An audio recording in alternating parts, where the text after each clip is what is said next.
Welcome to Right Now Workshop Podcast, where you can write a book and change the world. I'm your host, Kitty Bucholtz, and this is episode 170, Preparing to Plan for a New Year, coming to you on Thursday, December 19th, 2019.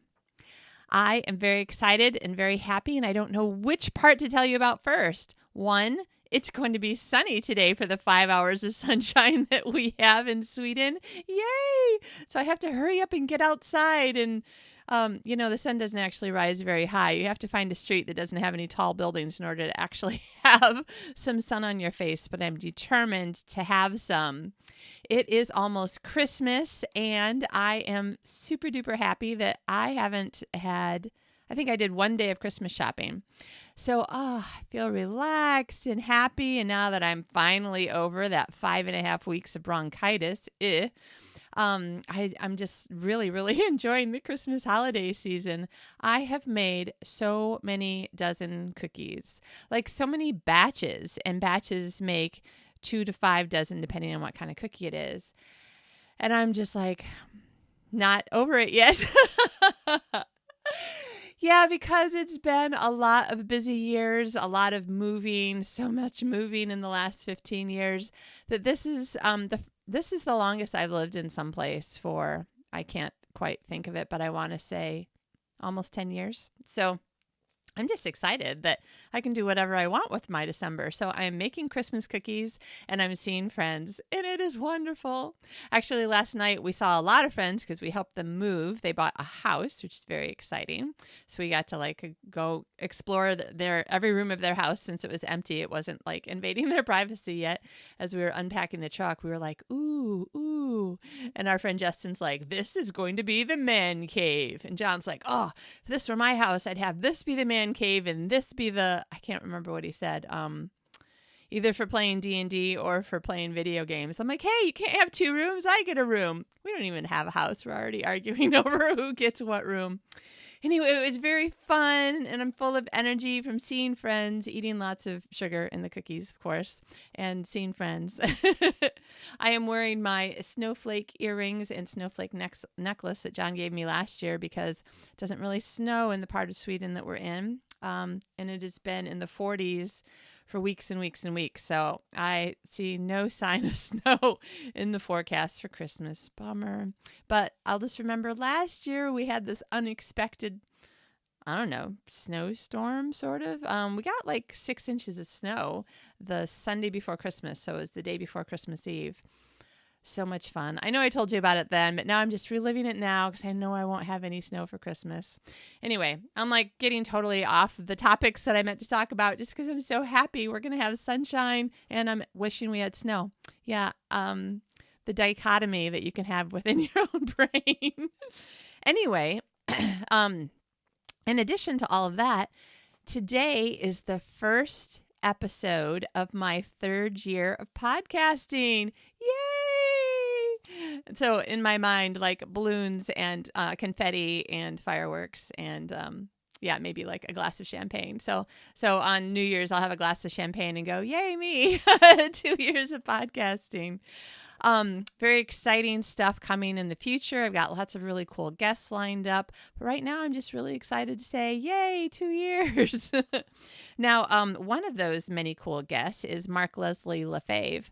If you've been listening to Joanna Penn's The Creative Pen podcast, you have heard him on her show several times over the last few years. And I was very excited to see that he has a new book out. It just came out, I think about a week ago at the time that I'm recording this.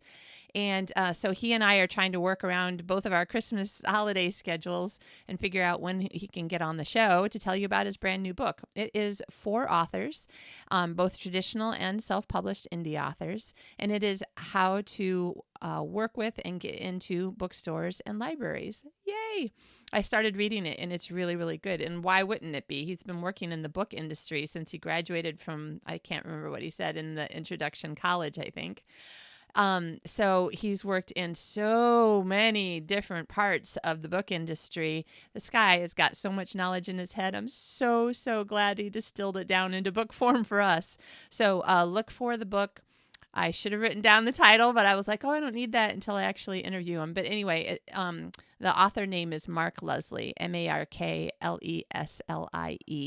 and it's about bookstores and librarians. Now, obviously, it's nearly Christmas. My mind is already just about ready to go on break. My husband has the last day of work tomorrow, and then we're on Christmas break for almost 2.5 weeks. Yay! So I'm already thinking about not thinking. But if you really, really must think about stuff, then definitely go look up his book. Otherwise, enjoy your Christmas holidays, your summer holidays if you're down south, and chill, because Mark and his book will be on the show very soon. It'll either be next week, or if we can't get our Christmas schedules to coordinate, it'll be within the next couple of weeks. And if he's not on the show right away, then I am going to do what I kind of feel like I should be suggesting to you, which is to take a little holiday, take a little break. And I will have the December 26th and the January 2nd episodes be encore episodes. So 2 more of my favorite episodes from the last 2 years. Yay! And then on Thursday, January 9th, we'll start again with brand new guests. And like I said, I've got several already scheduled. I've got a whole bunch of people on my mental and written to-do list of people that I want to contact and say, hey, we need to talk to you. We need your advice and your enthusiastic excitement about the book industry and the writing industry. Writing isn't an industry. Writing is a creative joy. Anyway, I am really very, very excited and happy today, aren't I? I think this is just sort of what happens to me when I've been sick for a while. And then I come back and I'm like, oh, the joy of being able to breathe. I love it. So, yes, I'm a very happy person right now. Okay, so Mark will be on soon. We might have a couple of encore episodes. And then today's guest is me.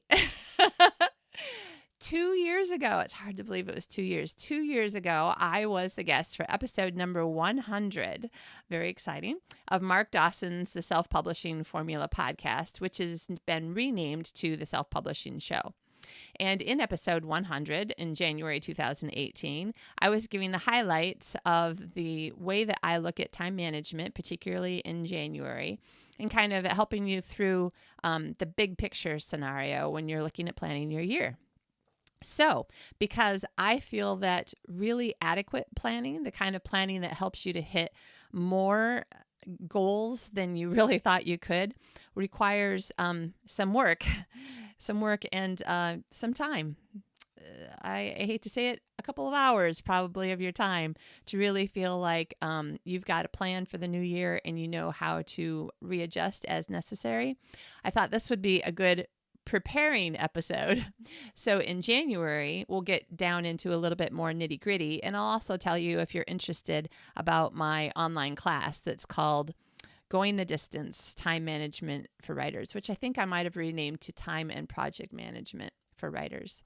I'm actually updating that class as well. I'm finally going to add video into it, and I'm going to do some revamping. The information is pretty much evergreen, which means that it's always good information. But I think I'm going to change the order that I put a few things and just make it a little bit more user-friendly for people who are like, I need help, but I don't want to spend that much time, as much time as you spend, Kitty. So I'm going to work on changing up the class a little bit, but that will be something that I'll reopen again in January. And also in 2020, I will finally get out the book Going the Distance so that you have a written reference for any time that you want to restart and get your plans resettled. You know, sometimes, like after a move, sometimes you really kind of need to redo something. If I hadn't been sick at the end of the year, I would have had to like totally redo my schedule for the year, because I don't know that I've ever been sick for 5 weeks before. So that was killer on all the plans that I had for the month of November. But anyway, we'll talk about that stuff in more detail, but right now I think that you will probably enjoy listening to kind of the big picture. Also, it gives you something for your brain to think about when you're Christmas shopping, wrapping presents, baking, cooking, going to friends' house, going to parties without having to actually sit down and put pen to paper yet. So you can kind of mull on it in the back of your mind. Yeah, I think that will be good for both of us. It's definitely what I'm going to do too. I'm going to listen to the episode again and rethink, yeah, okay, what do I like to do for the beginning of the year? What do I want to change? Anybody who has been listening to me interview Susan May Warren, I've been talking on and off about the new planner that she put out in 2019 and now a new one for 2020. She was on just, I think 2 months ago, maybe. I think October, talking about her new 2020 planner, which I love. And when you buy her planner, she actually gives you a course that explains how she uses every section, because it's not just got dates in it. It's not just like a weekly planner with dated, Monday through Sunday days on a piece of paper and that's it. There's a ton of other things in it and it's super duper great. I love it. I love it more every year. Every time she changes something or adds something, I'm like, oh, yes, my brain thinks that way too. So I've actually been going through her course and several times I've gone, hey, she's teaching the same thing that I teach. So if you've bought her planner, definitely remember, go through the course. It's very, very, very helpful. And also it'll save you money. You don't have to go through my course and pay for that one too. So many things I want to tell you, but really we should just get to the interview so that you can start thinking about, the high level stuff while I'm going to be baking. I'm going to be baking while I listen. Also, if you're watching on YouTube, yes, I finally unpacked. This is 5 boxes of books. It finally went into that empty bookcase that I was trying so hard to get up and then just got sick and never put the shelves up and never unpacked the books. It's not done yet. You can quite tell. I have every single blank journal, used ones and half full ones, totally full ones, that is used, and new ones just in a pile on the top shelf. And yes, that is my chocolate orange that I'm going to put in John's Christmas stocking. But anyway, so some things are just piles, and what you can't see in the other bookshelf is I have one shelf that's just piles of office supplies, and I've been unpacking, been trying to just do a little bit all the time. Oh my gosh, you guys, I have so many office supplies. I don't even want my husband to know, because I look at it and I also think, oh my gosh, over the last few years, how much money this is in office supplies. But I love office supplies. It's my happy place. Yeah, it's really scary. I kind of want to turn you know what? I'm going to. Okay, I am going to turn my computer around so that you can see my bookcase. I'm going to try to keep the microphone with me.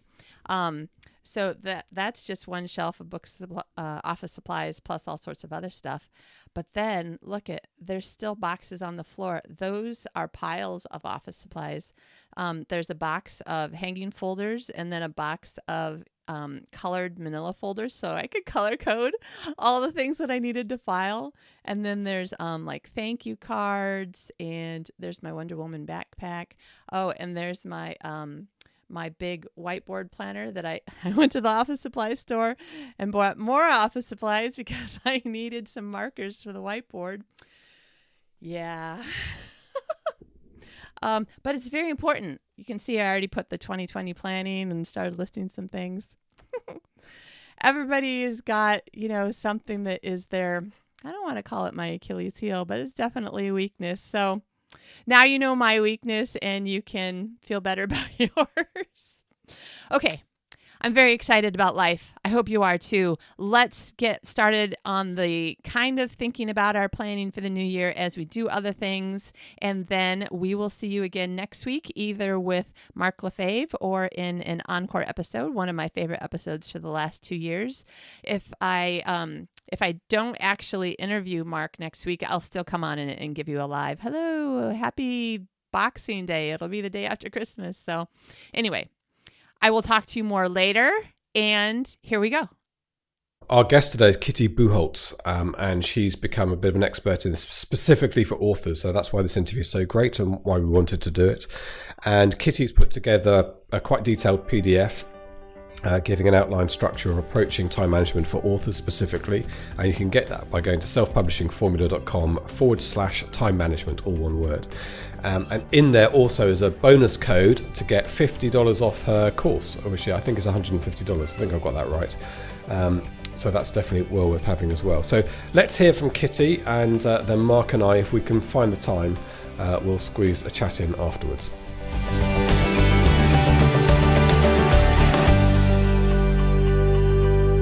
Okay, here we are. Kitty Bucholtz. Yes. Bucholtz. That's right, Bucholtz. That is, I was just saying to you off air, not something I would have read your name and immediately pronounced it like that, but... Yeah, well, what I've heard from an AT&T operator was that if I was old enough to have watched the original Magnificent Seven, and if I could speak like I lived in Germany, it would be something like Bucholtz. Bucholtz, but okay. I can't do that. I've been to a town in Germany called Bucholtz, which probably is similar. So maybe that's where the name comes from originally. But I anyway. think it is, yeah. Kitty I can cope with. And we should mention for those people who are watching this on YouTube rather than just listening to it on their jog or morning commute, there is a large, furry, inanimate animal behind you, along with the very familiar Post-it notes plotting system going on. That's right. And a superhero on your left-hand shoulder. So it's a pretty perfect SPF author's environment. Yeah. Yeah, we've got Wonder Woman, we've got the cuddly bear, and we've got the sticky note outline. Yeah. We're ready to work. We're ready to go. We are ready to go. Okay, look, Kitty, we're going to talk about time management, which I know is your speciality. I know you've got a giveaway as well for the audience, and a little bit of a discount as well, which we're going to talk about in a bit. But let's start, as we always do, with a bit about you. And I know you're somebody who wanted to write, wanted to get going. You were hawking around the traditional industry, and that didn't quite work for you. Is that right? It didn't. I just happened to get into it at a time when chick lit was something I had just pretty much found out about. I read the first couple of chapters of some books and I went, oh my gosh, if there weren't any rules about writing romance, I totally would have done it this way. And so I rewrote the first part of what I had been working on, this kind of contemporary regular romance. I had started some Christian romance also, but so I was working on this contemporary, rewrote the first couple of chapters, read it to the two writers I was with on this writer's retreat. They were kind of rolling on the ground laughing, and one of them said, I'm sending that to my agent. And then I had an agent, and it was, wow, this is amazing. This is like the story you want to get, right? 4.5 years, and chick lit had pretty much died about the time that I discovered it. And pretty much all the editors were saying, yeah, we're pretty much not buying that anymore. So why don't you send us something else? But what was selling a lot at that time, my agent was like, send me some hot, steamy sex stuff. I can sell that. And I just couldn't get myself to, I'm like, can I write something around sex? Can I just mention how great sex is, but not actually write slot A and point so B? He or she wanted full-on sort of erotica books. As a traditionally published, that surprised me a little bit because I know that has taken off a lot as an ebook phenomenon. It surprised me the traditional industry were after it. Well, it wasn't really erotica. It's just that there are lines of, Harlequin. Well, actually, some of them are gone now. But there are a lot of lines that they do still require 2 or 3 sex scenes in a book. And it needs to be, more than a paragraph. I was willing to write a paragraph. Yeah. So it was the wrong time and place, So 4.5 years, we tried different things. I just couldn't find something that she liked, that, something that she wanted to send out. And so finally I was just like, okay, wait, I've heard of this Kindle KDP thing. I'm going to go to the RWA National Conference one more time. I flew out the night after I graduated with my master's degree in creative writing in Sydney, flew to New York, pitched to everybody, got lots of great responses about that. Sounds like a great story. It looks like you're a good writer, but we just would have no idea where to sell it, how to sell it. And I thought, well, I'm pretty sure I can find people to sell it to. So, I took these crazy courses that were in Word, online classes from other romance writers who were like, okay, you do this in Word, and then you do this, and then you upload it. And if it doesn't work, go back and do this other thing in Word. Like there was no other wonderful software that we have now. Okay. And I put out the first that first chick lit book in September 2011. Okay, and that was your self-published, uploaded yourself from Word. That's right. And how did that go? It was much like most people find. People who knew me were happy to give it a try, but 7 billion people in the world didn't know who I was. So it took me a really long time to get to the point where I even, hit the $1,000 mark in sales. Okay. Yeah. And where are you now? Now I am at the point where, so my husband and I move around a lot because he works in the film industry. So he'll have a year job, a 4-month job, whatever, which is why I'm living out of suitcases right this second, because we just finished moving back from New Zealand and we're not sure where we're moving next. So you must have a big suitcase for that bear. The bear is new. I don't know what I'm going to do with the bear. I'm not sure there's a box big enough. His own airline seat. Yeah. But anyway. Yeah, it's going to be expensive. Yeah. But so what I've been trying to do is figure out in the midst of, filling out paperwork for visas and, making sure passports are updated and calling movers and stuff, how am I going to get my work done? So when Mark opened his Facebook Ads for Authors, now Ads for Authors class, I was like, okay, I've got to try this, because doing nothing, the advice about just write more great books isn't working. I have great books out that have, 4.5-star average reviews. So I'm pretty sure that they're, readable, but haven't found the discoverability part yet. So that is the tricky part that's been happening with all the moving. And it's part of why the time management courses that I've been teaching have gotten actually more and more helpful for other people, because I'm not the person who's lived in the same house for the last 20 years and has the same setup and the same structure to my day. So I can help people to figure out in all these unique and individual situations, how am I going to get my work done? Yeah, well, that's what we're going to talk about. And I think we all know, from our own experience, that moving house and those big sort of life events, they do put everything back significantly. They're very difficult to keep normal work going around. And that's an extreme version of it. But all of us, and I speak personally here as well, struggle with allocating time to the things that need to be done. Exactly. So I think this is somewhere you can help us. You can help me. It's usually the way I do these podcast interviews is I basically just use them for my own benefit, and then hopefully someone else will get some benefit as well. So let's talk about this. First of all, I guess this was just a necessity for you. You had to master time management. Yeah, because what was happening is that I would just keep waiting until we settled down. And then I'd get 2 or 3 months into a project. I was probably half or 3/4 of the way through the first draft and flying. I mean, everything in the world was going great for me. And then I got a phone call from my husband that he was lying on the pavement. He had just gotten hit by a big semi truck on his motorcycle. That changes your life, He's okay now. I call him Iron Man because he has a bunch of titanium in his leg, but wow. But yeah, any of these things could happen to anybody, big things, little things. And suddenly you're like, but now I've been derailed and what do I do? And so what I found is that if you can think of all the things that have derailed you in the past, whether little things like, what's about ready to derail us for the weekend is that we are finally making time to watch Punisher on Netflix all the way through. Big Marvel fans, even though I also love Wonder Woman, my DC girl. Yep. So if you can figure out all the things that do normally derail you and come up with a plan for each of them for how you're going to manage it. Like, I'm pretty sure that I just heard Joanna Penn say that she took Facebook app off of her phone. She's just not going to use it on her phone anymore. Well, if she had been using it a lot on her phone when she should have been maybe doing something else, she's already freed up more time that she can be doing on the important things in her life. So anytime that we can figure out a way around, it's sort of like having a fire extinguisher. If there is a fire, you know exactly what to do. Yeah. Okay. And I'll tell you what's also interesting just on that point is how individual all of these are, because I'm pretty certain Mark Dawson is the opposite of Joanna Penn in that he only has social media on his phone. He doesn't have it on his desktop. Yeah, so and that's something I'm thinking about. Yeah, and right. For me, that's slightly more logical as well, because when you're on your desktops, when you can be writing and doing more productive things, and when you're sitting on a bus or something. When you got your phone, you could perhaps do social media. But anyway, obviously for Right. Jo, that works differently.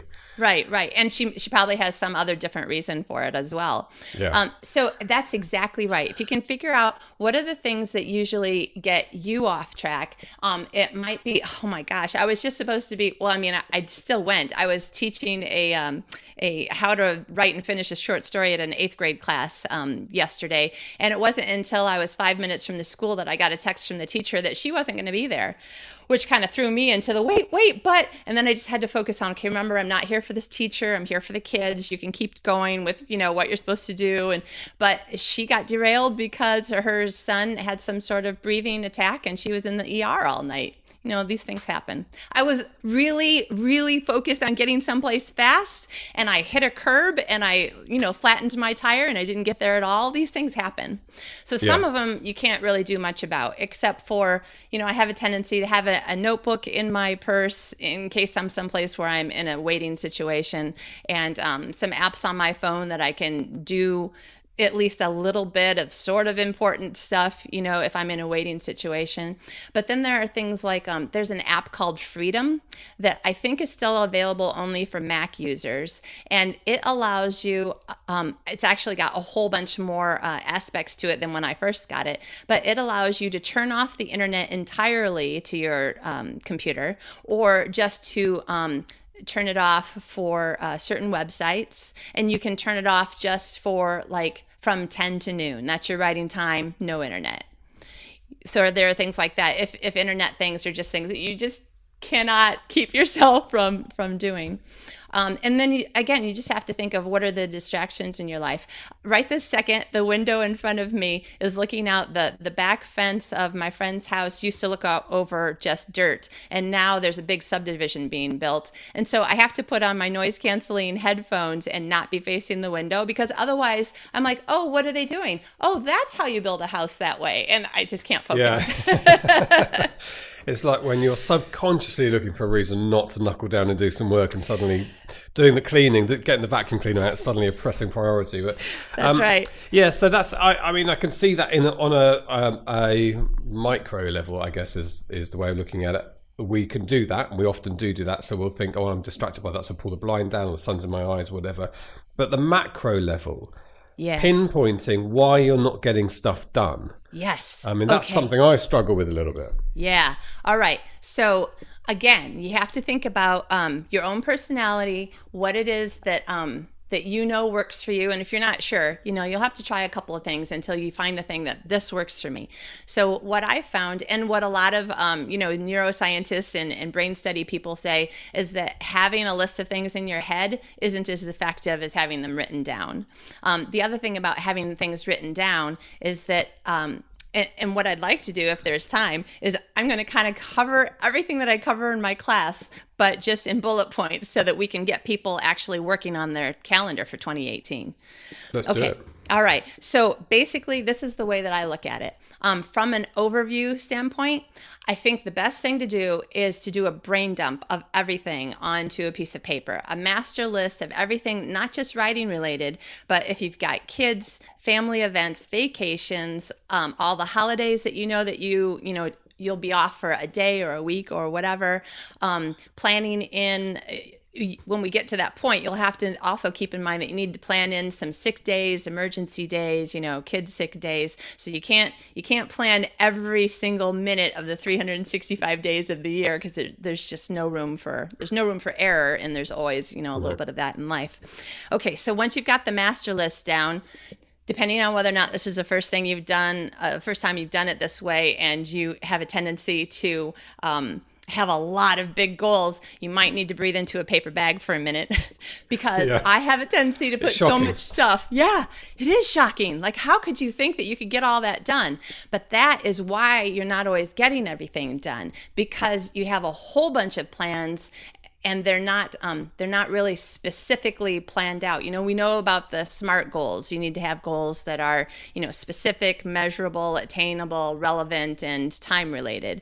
So what we're going to do is we're going to take that master list, and we're kind of going to prioritize it, and we're going to create some SMART goal, aspects to it. So for instance, maybe you have 2 kids and one's in soccer and one's in band. And so there's going to be some events that you need to go to. And at first you might not really have any idea what dates they might be, but you probably have an idea, probably, 10 nights out of the school year per kid. You can just sort of write that down on to the side or something. You want to make sure that you've got anything that has to do with if you do anything having to do with, what am I trying to say? Helping your parents, taking care of your parents, anything like that.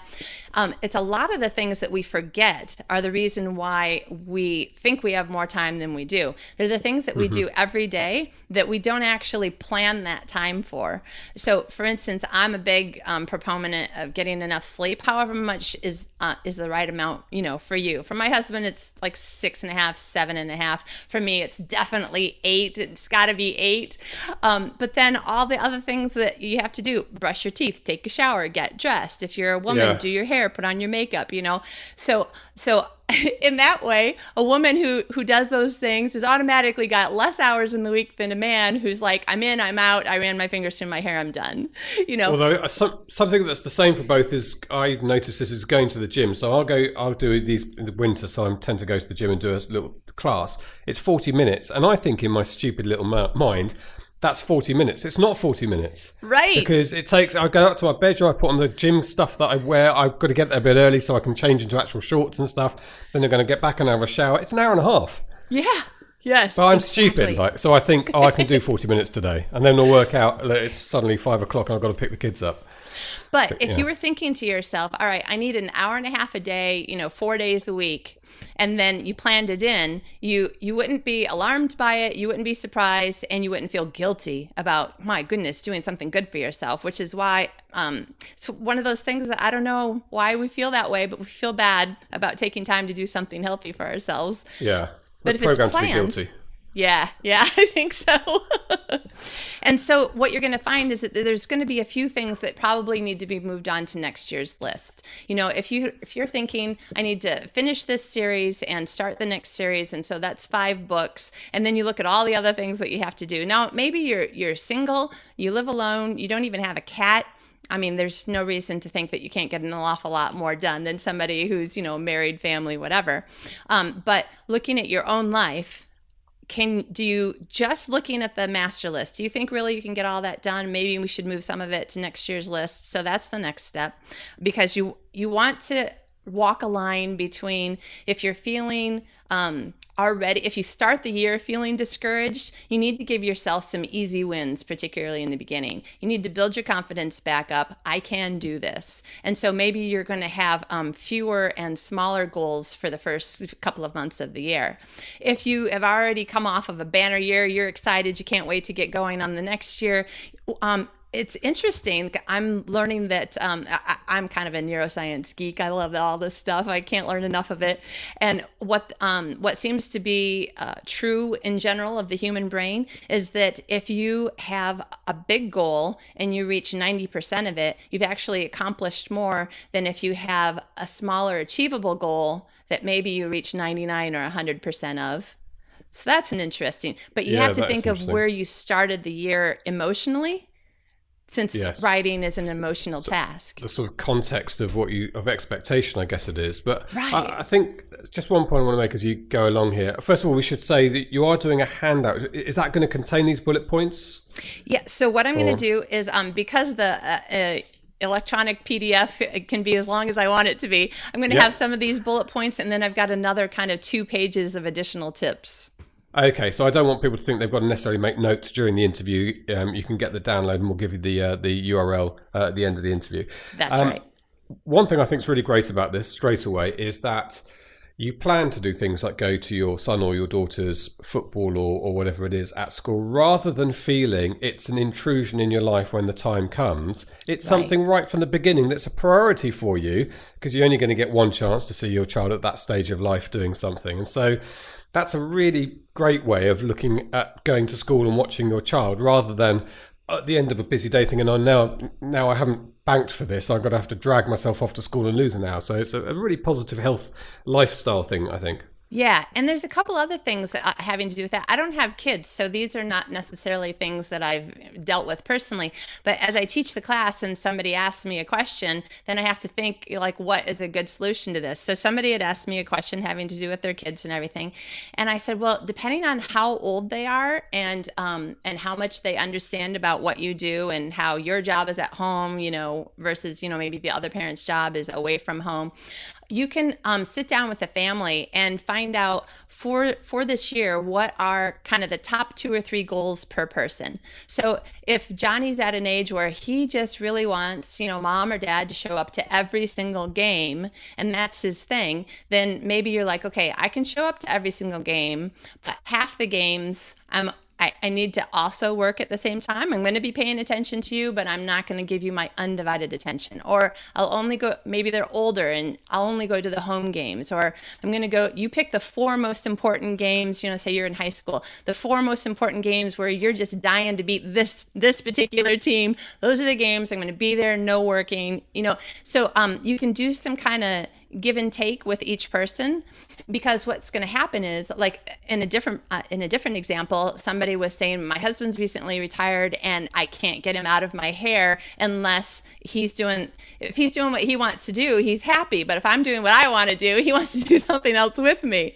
And I said, well, okay, try to figure out some times where there's a thing that he wants to do and you agree, he goes and does that, and then you get to have that writing time. And so instead of saying, well, in my case, my husband plays too many hours of video games, in her case, I think it was golfing, then I would say, okay, on the second and fourth Saturday, you get to play video games all day, and I won't say a word, and I get to write all day, and you won't come and bother me and ask me, to do things with you or for you or whatever, and then we'll have dinner and spend the evening together. So you're making plans where everybody gets to choose what they want to do that will make them happy, and you're getting more writing done in a way that nobody feels resentful of you taking what seems to be time away from them because you work at home. I can hear some people thinking, where's the spontaneity in this? Well, is there space for this? Yeah. So that's the thing. If you're going to plan to have a book a month done, I would be hard pressed to help you to find some spontaneity in that. If you want to get 2 books done this year, then and again, that was one reason why I said, maybe it could be your second and fourth Saturdays, or when you do these very specific planned events, and the other Saturdays are the what do we want to do? Let's just run off together or whatever. But there is. I definitely think that spontaneous doing things with friends, family, those are some of the things that give you that like boost of adrenaline and happy endorphins and stuff. And so this is a weird way to say it. I think you need to plan to have time for it. Yeah. Some allowance in the system for... Yeah. Yeah. Okay, that makes sense, and I can understand that. So I think there is probably a balance here, because the idea of having every minute of every day accounted for the next 12 months is, nobody really wants that, right? No. And even if you tried to do it, it wouldn't work, and then you'd just be frustrated. Yeah. So it's having that flexibility. Good. Okay. Right. How are we getting on through the list? Yes. Okay. So after you've got your big list of all the things that you want to do, like how exactly would you get 3 books done this year on a list that has 12 months and 365 days. So then you can break anything that can be broken down into smaller pieces, particularly so that it'll fit into a month. But if you can get it broken down into pieces that fit into a week, then you can know when you're behind or when you're ahead. Because, okay, so by the end of February, I want to have the first draft of this book done. By the end of March, I want to have gotten the edits back from my editor. And depending on, let's just say it's a new series. Depending on how many edits it is, let's say I want to finish my edits by April 15th. But that means that I'm going to have also needed a book cover by the time I'm done with edits. Maybe we're thinking about, one more set of edits and then proofing. So by the way, okay, I need to plan that I've contacted somebody to start my book cover by, say, February 1st. so that you don't get to the point, this has happened to me, which is why I figured it out. If you wait until your book is done to start your cover and you want this cover designer who's one of my cover designers, she has such a waiting list that I think right now she's booking people for June, something like that. Right.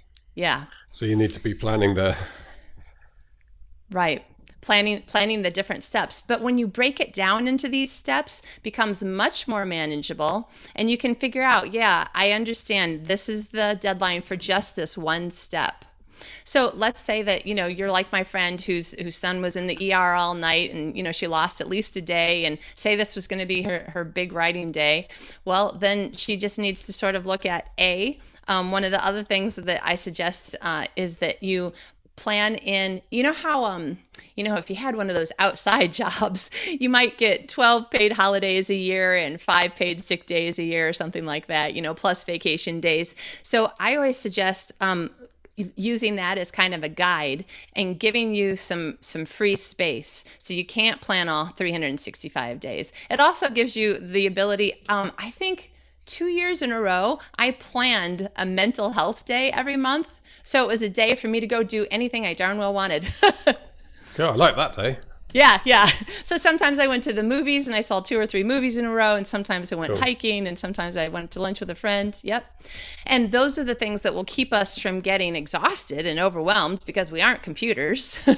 Yep. All right. So I think that's a really, just pause on that one for a second, because I think that's a really important thing for those of us who work for ourselves, whether you're an author or in our case doing this stuff as well. There is a real danger of working all the time. yeah. And that's something I definitely suffer from. And I'm really going to take on board this idea of planning like a day occasionally of just not working, because I'm really not very good at that at all. too. And whilst I might take myself off to the cinema in the evening with a friend or occasionally during the day, it's a long time since I'm going to go and see Star Wars next week during the day, but that's like once every 2 years when a Star Wars film comes out. Yeah. But yeah, I'm pretty certain I work for myself, and all the freedoms you get with that, except I probably get less annual leave than somebody who works in a 9-to-5 job, because they will take their 25 days as you get in the UK. Right. And I don't. So yeah, that's a good one. I think that for everyone listening who works for themselves, that's an important one. And I think it'll help no matter where you're at in life and how many people are an immediate part of your life. I think that it'll help everybody to be happier. And honestly, every time that we're happier, more joyful, more enthusiastic about life, the people around us are naturally going to feel that pouring back onto them.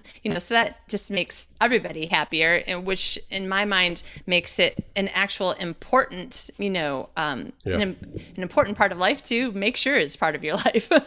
Sure, absolutely. Okay, so Good. So we've broken it down into pieces. Now we're going to figure out which of these pieces belong in which month. You probably have some idea of, what month you're going to take the family vacation. You need to also keep in mind birthdays and anniversaries. Which ones are the ones that are going to require more time? Like if your kids are at that age where they're going to have, 25 little kids over, and there's going to be a bouncy castle or, a clown or whatever. We all know that takes way more time and planning than we thought when we started it the week before the birthday party. Yeah. I just did that with my husband's 50th birthday. We went to Disney World, and it took a lot of time and planning. And then all that work I wasn't doing in the 2 months beforehand because I was planning it, and then like you said, going to the gym, it's not just 40 minutes. So going away on vacation is not just 1 week. Sure. Yeah, that's a very good point. Yeah. And then also, I think you've been doing a lot of traveling, and at different times of the year, I do a lot of traveling.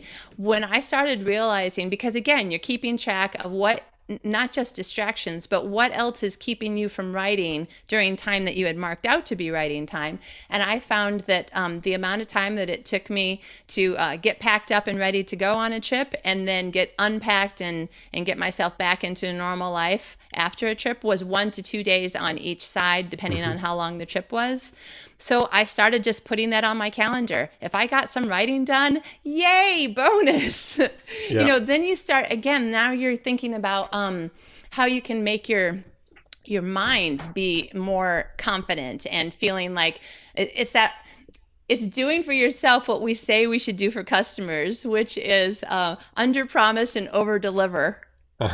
Okay, so we want to do that. So again, it's back to managing your own expectations, of almost tricking yourself into feeling happy that you've done something. Exactly. And then two other things that I think are hugely important, and one can also be related to being important for tax purposes. I think that everybody should track their accomplishments. However you want to do it. I actually started using a journal. You know, we're writers, and so people have a tendency to give us these cool journals, and we have a stack, and how am I going to get through them all? And I took one quite a few years ago now. I took one and thought, you know what, I'm going to start writing down what I have gotten accomplished, because we had been doing all this moving, and I felt like I was never getting anything done. I specifically remember the year that my husband was in the motorcycle accident, thinking, work-wise, that was the most wasted year ever. And then thankfully I had already been working on this done journal, and I went back and I read all the things that I did accomplish. Under the circumstances, it was shocking. I was like, oh, well, good on me. But if I hadn't written it down, I wouldn't have known that I should be happy and content, with the amount that I got done.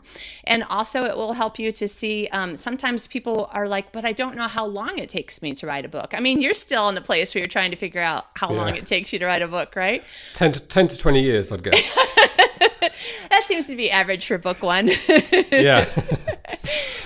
But as you and every year, things change. You get better at some things. You learn new things.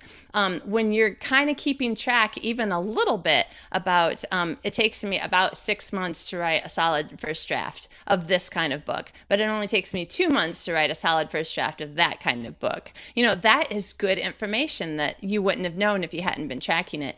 Now, I'm not sure about in the UK and other places, but in the United States, in that beginning part, when you're between zero and now I'm making enough money for it to be a real, I apologize that sometimes I'm trying to figure out, I'm talking so fast. To pay the mortgage. Yeah, when you can pay the mortgage. Live off it, yeah. Yeah, that's right.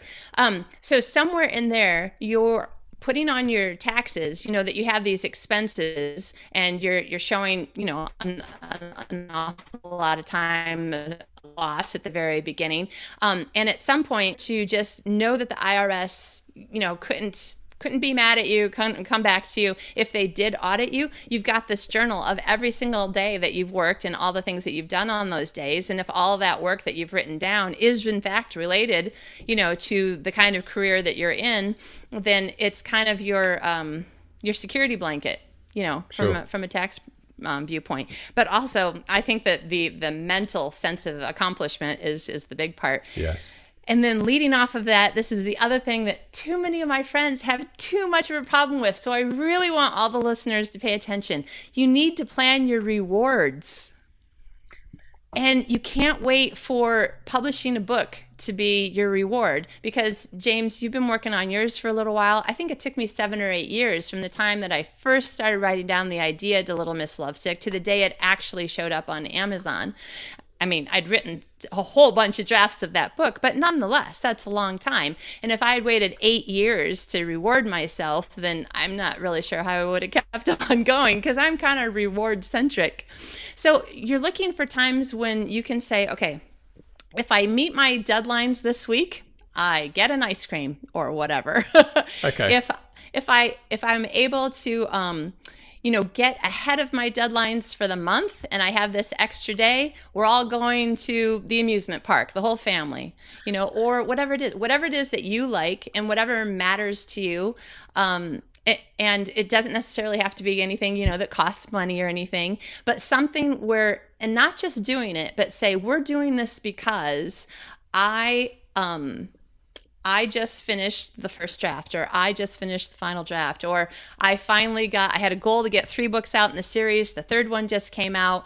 This was a big goal for me. It took me X amount of months or years to get it done. And this is the reward, because it changes things in your brain. And it helps your brain to understand the things that are important to you because you're making a note of them and you're celebrating them and you're making like these positive thoughts and feelings come out of having done this thing. And it actually helps your brain to wire itself in a way where it's like, oh, because your brain, it's just the way it's made for whatever reason, and thank you God, it wants to be happy and it wants you to be happy. So when you say, I'm happy I did this, then your brain says, oh, well, we can do more of that. So I really think this is an important part. Yeah. A virtuous circle. Yeah, exactly. Because then, I mean, think of the excitement that happens when you do get some sort of sense of accomplishment and you notice it and say it and celebrate it a little bit. And then it kind of makes you go, oh, I just want to go do more now. Yeah. So I think that's Kitty. Helpful. Oh, good. I'm so glad. Yeah. I don't know have you got more of the actual list to go through, or? You know what? Yeah, it's a month-long class. I have probably more information than we can cover today.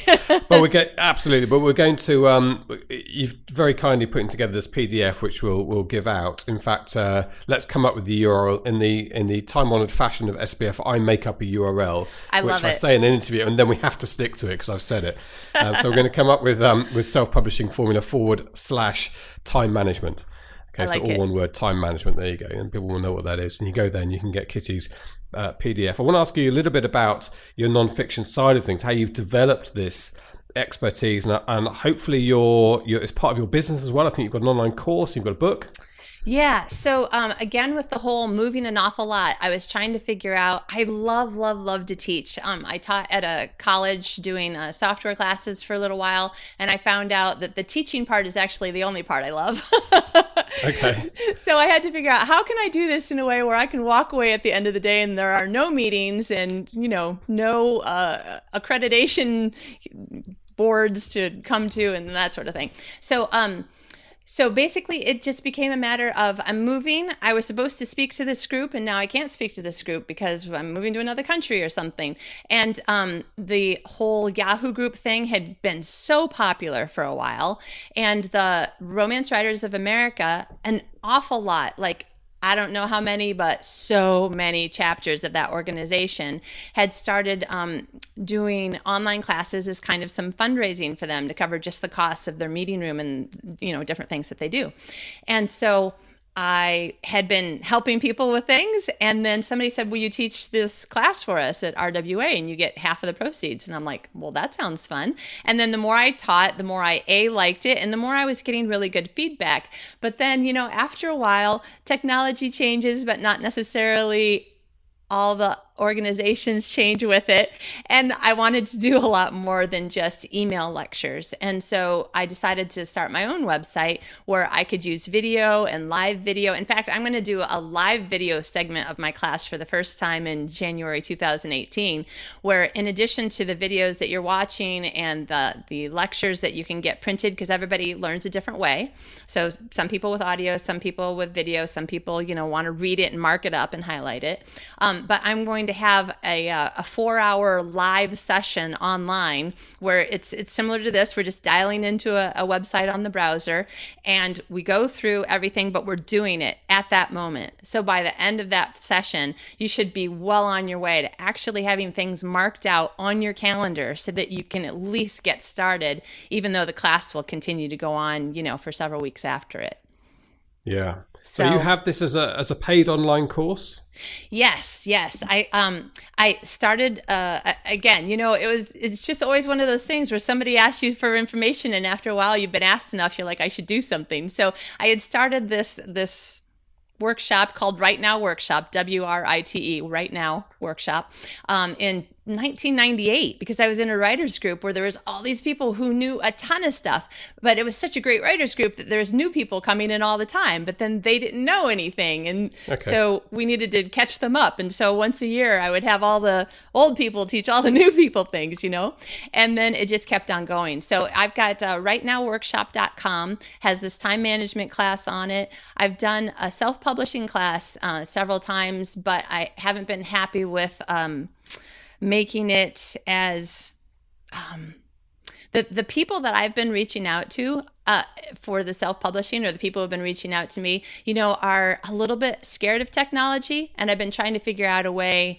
to teach it in a way that they can be as comfortable and confident as possible. So I'm redoing that class some more. And then I've taught classes on, 7 ways to market without spending any money. And, just whenever you know how it is, either you're asking questions of somebody that you think, knows the answers or vice versa. And I just love to teach. So in fact, I've been teaching these 8th graders and they're so fun. They're just so enthusiastic. So how old are 8th graders for a UK so 8th graders, that's like 12, 13. Okay. Yeah. Okay. Yeah. And they're just so on fire. They come up with these ideas about, volleyball teams on the moon. I'm like, okay, that's awesome.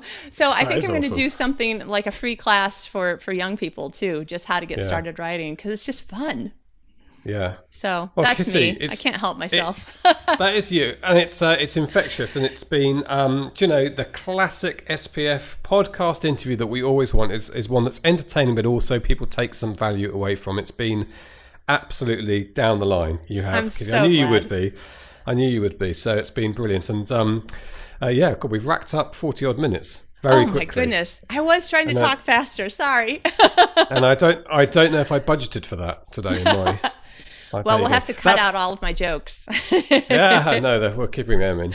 In fact, that was the last point I was going to make. Really, is I think treating time like you would treat your accounts, or you treat another aspect of your life, like your bank balance. There's no sensible reason why you would not do that. And we have a budget. I do the budget for SPF, and we look at it every month, and we see where we are. Why on earth don't you do that with time? And exactly what the way you've laid it out gives you that ability to do that. Even if that means after 2 months into the year, your year's not going to be what you planned it to be. But that's okay, because you know that, and you can make changes, you can manage your expectation. Yes, exactly. So, great. Good. Well, I feel quite inspired by this, Kitty. Thank you very much indeed. That So URL glad. again, I should say, is selfpublishingformula.com/time management, all one word. And I think, have I got this right? You're going to throw in a little sweetener for your online course? I am. You and Mark and the team have always been so great about giving out so much helpful information that I and so many people have gotten,